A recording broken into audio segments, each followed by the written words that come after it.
here we're making our way to the mountains from Chaumont in central eastern France.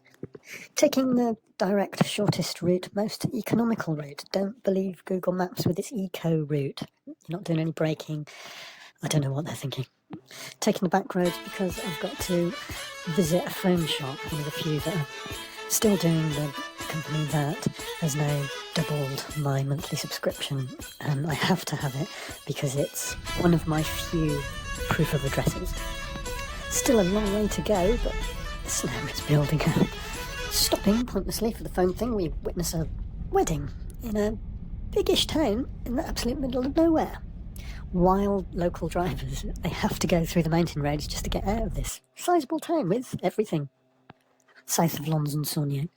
But I noticed a freeze break that's built up around the tyre. Splatterings of crud off the road just freeze between the wheel arch and the wheel. That's got to affect fuel economy. Occasional rain acts as acid on the snow. But the higher you go, the greater the build-up. You can base your journey on that. If it's raining down here, it's snowing up there. Temperature dependent, of course.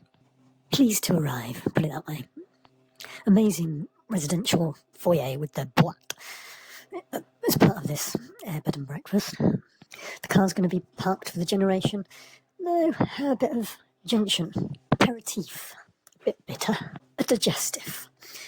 Generations of monks can't be wrong. Does William Morris wallpaper and a bit of costume jewellery, is that really the friendly face of hunting with these ibex heads on the wall?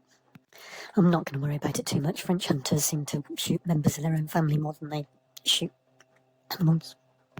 Now, the snow in France stays mainly off the plains, but this dump's a bit of an exception. Mont Blanc, while being one of the most undistinguishable mountains, though very high, it almost looks like a flat prairie meadow to the top, is completely undistinguishable anyway because of the fog. Now, one of the main clandestine motivations for this trip is the grooming of a novice. Someone who's never been skiing before, never really had much exposure to walking on the snow and the ice. Perfect powder conditions here.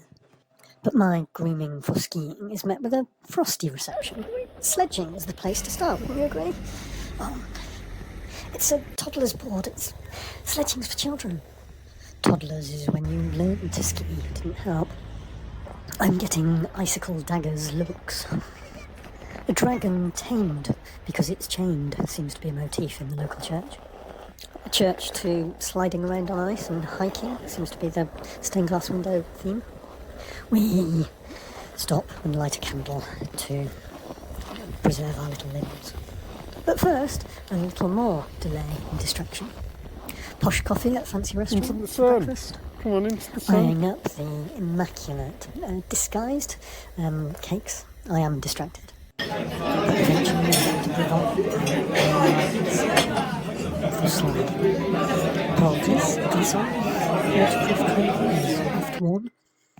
But we are well dressed for the occasion. And the addition of the child's bumper slider that goes for clearness off the windscreen. I feel the trick here is to eliminate it and stop before anyone gets frightened or frustrated and encouraged to come back to it later. It's not a one-off for life. Just trying to explain here why it's a short bit of excitement for a very long trip, but hey, we've all known that before. A lively restaurant where all the locals go, that's always a good one to pick.